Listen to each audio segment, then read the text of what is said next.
Hi, I'm BD Knight. A lot of you know me for writing scary stories. You can see one of them in the background right there, The Haunted Attic. I also fracture fairy tales. And during the course of all this, I decided to write the true story of Snow White. I also have this true story of Rapunzel out there. The Grimms got it wrong.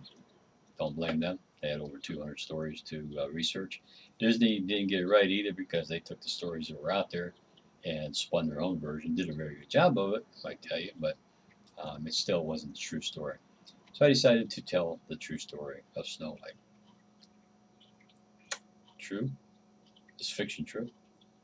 Is fairy tale? Well, you can judge for yourself.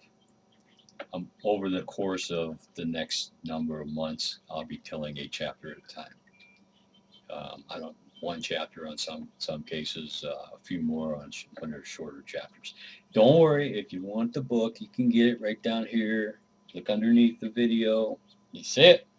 Okay. You pick up the book for 99 cents at this time for 99 cents, and you can read the whole book. I think you'll enjoy it, but we'll continue on, and I'll tell you the story as we go along. I'm not going to mimic the voices, "Hi, I'm Snow White" or anything like that, so don't expect that. Try to add a little bit into it for you to make it worth your while to watch it and everything else. But let's start with chapter one. The Queen. The Queen wasn't in a particularly good mood as she greeted the weird little man. "Who are you and why are you bothering me?" she asked. "Your Majesty, my name is Rumpelstiltskin and I have a present for you." She stared for a moment. He was strange looking and had a high pitched, raspy voice. There was something about him that bothered her. "Why would you be bringing me a gift? You must want something in return." "I don't want anything from a strange looking man such as you. Speak quickly or I shall have the guards behead you." He waved his hand and grinned. Apparently, the prospect of losing his head didn't bother him. "You shall want this, my lady. It's magical." She rubbed her chin. She liked magic. She used it to her advantage. She pointed her finger at him and waggled at him to let him know he better not be playing games. It better not be a waste of my time. Rumpelstiltskin laughed some more and turned to the guards and dropped his hands. "Bring my gift in." The guards looked at the queen and she nodded. One of them walked out of the room and returned pointing a cart with something in it which was covered with a sheet. "My lady, I believe you'll want to see this without the guards present." The queen raised her eyebrows. "The guards stay. Why would you presume I would trust you?" "This gift has magic which I believe you would not want known to others." "But if you insist—" "Stop. Guards, wait outside. If I scream, return immediately and destroy this creature." Rumpelstiltskin appeared offended that she called him a creature and began to say something until she pointed at him to be quiet. The guards left the room. "I have magic which I can use to destroy you, and I shall not hesitate to call the guards to take your head should you try any trickery." There was a strange smirk on his face. Somehow she had the feeling she wasn't the only one with magical powers. She would be sure not to turn her back to him. "You need not worry about me, Queen. Allow me to unveil my gift." He walked to the cart and yanked the sheet to the ground. "A mirror? You bring me a mirror?" She shrugged. "Do you have a joke?" Rumpelstiltskin bowed. "Not a joke, my lady. This is a magical mirror." She blew out a stream of hot air. "A magical mirror. Just how can a mirror be magical? Allow me to demonstrate.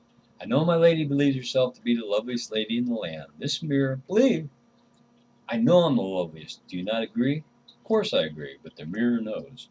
You have only to ask the mirror and it will tell you. It knows all the ladies in the land. Why do I need a mirror to assure myself that I am the fairest in the land? To be certain no one is more beautiful than you." "And that makes no sense." "Perhaps one day, and I doubt this, but things happen, some maiden will reach the age of 18 and be more beautiful than you." The queen raised her hand and sent a bolt of lightning across the room at Rumpelstiltskin. He threw his hands in the air, and the bolt bounced away and shattered a vase. "Is everything all right, Your Majesty?" asked the guard from the hallway. She wasn't so sure. She was right to fear this little man. He's so powerful. The guards would be of no use. "Please, my lady," said Rumpelstiltskin, "hear me out." "Remain outside," she said to the guards. She glared at Rumpelstiltskin. "Speak." "I said perhaps some day a maiden might be considered more beautiful. I doubt it could ever be, but what if it was so? Would you not want to know who she was and why she could squash you, so you could squash her?" Queen lowered her hands. She doubted anyone would ever be as beautiful as herself, but it wouldn't hurt to know it was true. So how does this magical mirror work? You look at the mirror and call it by name, and a face will appear. You ask the face, who is the fairest in the land, and you will get your answer. The mirror was lying on the cart, and it was hard for the queen to see her face in it. It needed to be upright. Maybe it wouldn't be a bad idea to test it. The mirror needs to be hung up. I shall call the guard. Rumpelstiltskin waved his hand and shook his head. No, no, not a good idea. You wouldn't want anyone to know of the mirror. Tell me where you want it, and I shall hang it. I would like it hanging in my powder room. Where can that be where? Follow me. She opened the door to a powder room, and Rumpelstiltskin followed. Are you not going to bring the mirror with you? There be no need, my lady. I too have magic, as you have witnessed. She hesitated, but she knew her magic was very powerful, so she continued into her room. I should like it to hang on that wall. As you wish, he said. He waved his hand, and in a moment the mirror was hanging. She eyed him. His magic was powerful. He could be a threat. He might have recognized her concern. I have no match for the queen. Besides, I do have a reason to be on your good side. What is your reason? Please try the mirror first. You will want to see its power, and then we can continue our discussion. If you're not impressed, you can always hope the guards can behead me. His grin was devious, but she chuckled and walked to the mirror. Call it by name to awaken it. What is its name? Mirror. She glanced at Rumpelstiltskin to be sure he wasn't mocking her. I know, he said, not very original. Anyway, you call to awaken it. A face will appear, and you ask your question. It's better work. Okay, mirror. Nothing happened.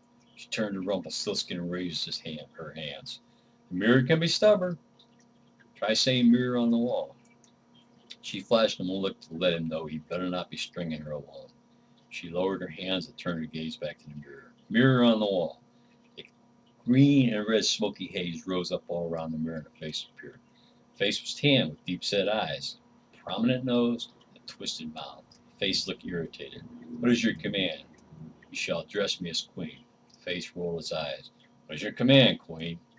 Who is the fairest in the land? The face sighed and lifted its eyes and seemed to try hard to look inside its brain. In this land wide and far, you are the fairest one of all. The queen fist pumped in the air and smiled. Then she wrinkled her forehead. Was that supposed to be a rhyme? If it was supposed to be, it wasn't. So sue me, said the mirror. I can tell you who is the fairest in the land, but I ain't Dr. Seuss. Her voice distorted and anger flowed through her body. You shall speak to me with respect. Blow it out your ear, queen. I'm in Mirrorland. Your powers have no effect on me. The queen clenched her fist in her jaw and turned toward Rumpelstiltskin. He shrugged. I said the mirror would tell you the truth. I didn't say it had good manners. You're on shaky grounds, little man. I can remove the mirror if you desire, Your Majesty. You merely have to say the word.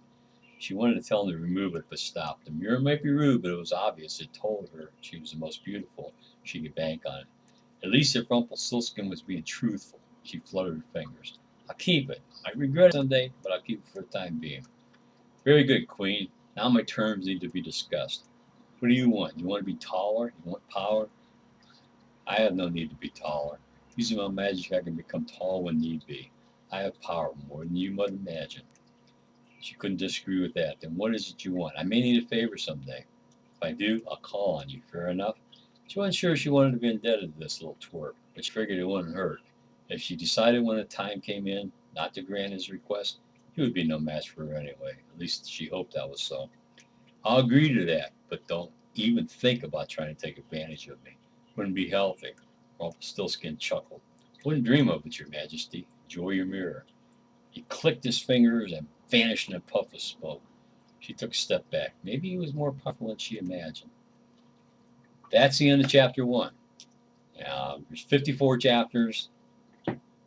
There's a link to the book on Amazon for 99 cents if you want to read the book. But I'll come back every week. I'll add some more to the book and everything. And eventually, the whole story will be out there. So I hope you enjoyed it. Thanks.